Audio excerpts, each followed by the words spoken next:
Être ou ne pas être pour le Christ? Qu'en pensez-vous? La joie d'être au Christ et d'en témoigner, normalement, il y a une petite foule de questions qui vient et qui nous habite. Est-ce que je suis joyeux? Est-ce que je suis au Christ? Est-ce que je suis joyeux d'être au Christ? Est-ce que je témoigne que je suis joyeux? Est-ce que je témoigne que je suis au Christ? Est-ce que je témoigne joyeusement que je suis au Christ? Et probablement, il y a des réponses à ces questions qui se situent sur divers plans. Une réponse objective, si vous êtes baptisé, tenez au Christ, vous êtes au Christ. Voilà, c'est un fait. Et il est bon. Et en même temps, dans notre combat de tous les jours, moi j'éprouve, et peut-être vous aussi, le divorce à l'intérieur de moi. Le divorce entre je veux et je ne veux pas. Entre je voudrais bien faire le bien et pas le mal. Et bizarrement, je fais parfois le mal et pas le bien. Et donc, c'est douloureux. La vieille femme en moi ne veut pas mourir. Je me dis qu'elle est morte à mon baptême, et voilà qu'elle résiste. Et peut-être parfois, on est tenté de désespérer. Je ne sais pas si vous avez déjà fait cette expérience. Un beau jour, je me suis rendu compte que je luttais contre une grosse tache noire dans ma vie, un grand péché. Il est parti, et j'ai découvert que le mur était gris. Et parfois c'est désespérant. On se dit, mais à quoi bon, je lutte et toujours je me confronte à ma médiocrité. Alors je rends grâce pour cette catéchèse qui me permet de sortir le nez de mon combat quotidien pour prendre un peu de recul et voir que le royaume grandit. Et j'ai envie de vous partager, à partir de mon itinéraire, de différentes manières dont j'ai expérimenté la joie d'être au Christ et d'en témoigner. J'ai envie de vous partager cette espérance que le royaume grandit. Que le royaume grandit dans vos vies, que le royaume grandit dans votre diocèse, que le royaume grandit en France, que le royaume grandit dans le monde. Cette question de l'espérance, personnellement, je l'ai vécue d'une manière assez étonnante. Le Seigneur me travaille par des petits chantiers. C'est-à-dire que parfois, je sens que là, on est en train de travailler la façade nord, et j'essaye de collaborer. Et donc, notamment, il y a eu un début, j'ai trouvé que le Seigneur me disait, cette année, on va bosser l'espérance. J'ai commencé à lire des livres sur l'espérance, etc. Au bout de 6 mois, j'étais à Lourdes. Et puis, il y a des amis qui prient pour moi dans la prière des frères. Et je demande plusieurs grâces, l'humilité, la charité, etc. Et là, il y a une des personnes qui priait pour moi qui dit écoute, je crois que c'est très beau toutes les grâces que tu demandes, mais il y a une grâce que tu n'as pas demandée et que le Seigneur veut te donner, c'est l'espérance. Alors je me disais, oh, je pensais avoir bossé pendant 6 mois et que c'était terminé, et le Seigneur me disait, non, non, non, non, c'est pas terminé. Et à la fin de l'année, j'ai compris pourquoi. Parce que je me posais la question de l'espérance pour le monde un peu. Vous voyez, parfois on est accablé de mauvaises nouvelles, tout ce qui va mal, voilà. Et on a l'impression que espérer c'est pour les autres. Mais en fait, en fin d'année, j'ai compris que le Seigneur me disait non, non, non, le plus difficile, c'est de ne pas désespérer de soi. Être au Christ.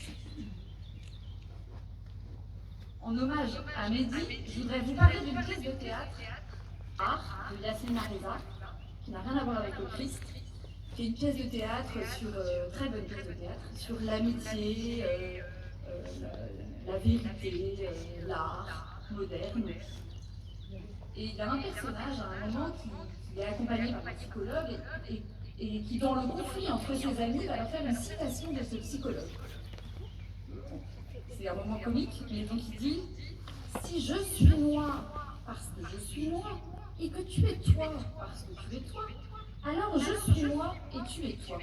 Mais si je suis moi parce que tu es toi et que tu es toi parce que je suis moi, alors je ne suis pas moi et je ne suis pas toi. » Pourquoi cette citation fumeuse? Parce que cette citation, elle donne l'illusion que l'on pourrait être, en dehors de toute relation, posé dans un être, voilà, autonome.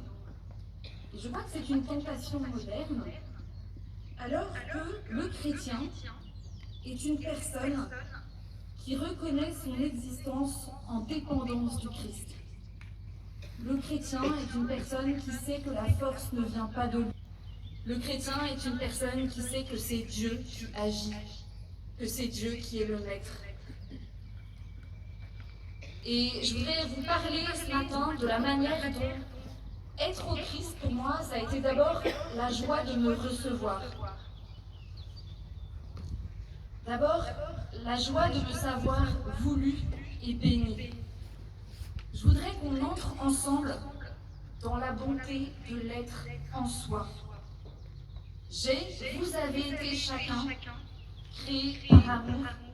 Il est bon que je sois, il est bon que vous soyez. Sainte Thérèse Couder, une toute petite sainte obscure que j'aime beaucoup, a fait un jour à la fin d'une oraison une expérience. Elle dit « J'ai vu écrit sur toute chose le mot de bonté en lettres d'or ». C'est ce que Dieu dit lui-même quand il nous crée, quand il crée le monde, quand il crée cet arbre. Il dit c'est bon, et quand il nous crée vous, il dit c'est très bon. Et cette expérience-là, de voir dans toute chose la bonté, et bien ça transforme notre cœur. C'est un petit exercice que je fais dans le métro, j'habite à Paris. J'essaye d'avoir le regard de Dieu, de regarder chaque personne en disant c'est très bon. Il est très bon, elle est très bonne. Et cette bonté de l'être en soi, la parole, elle nous en parle à propos du cosmos. Il y a quelques années, avec une amie, on s'est dit, pour se préparer à la vigile pascale, on va aller se balader dans le parc des Puits de Chaumont et on lira les textes de la vigile. Et je suis tombée amoureuse de la lecture de Baruch. Les étoiles brillent, joyeuses à leur poste de veille. Elles brillent pour celui qui les a faites. Cette beauté d'être, d'avoir été posée quelque part, et que c'est bon en soi. Les arbres des forêts dansent de joie devant la face du Sylvien. Les arbres sont dans la joie parce qu'ils sont et parce que Dieu est. Les fleuves battent des mains. Les montagnes chantent de joie. C'est ce que je vous souhaite à vous, diocèse de Nancy, c'est de briller, de chanter, de danser, de battre des mains, parce que vous êtes, parce que vous avez été posés là, comme dit saint Paul, comme des astres dans l'univers. Voilà, la bonté d'être. Personnellement, Dieu m'a fait la joie un jour, alors que je faisais une lection sur la Genèse avec ma petite maisonnée, ma petite frate. C'est le jour où ma meilleure amie a donné naissance à une petite fille. Et dans cette lection sur la création de l'homme et de la femme, Dieu m'a fait une grâce de me réjouir profondément d'être femme. Voilà, être. Et c'est bon.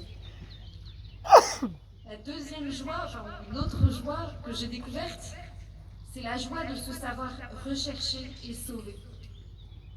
C'est un apprentissage difficile et parfois douloureux dans nos vies, que l'amour de Dieu est gratuit, inconditionnel et éternel.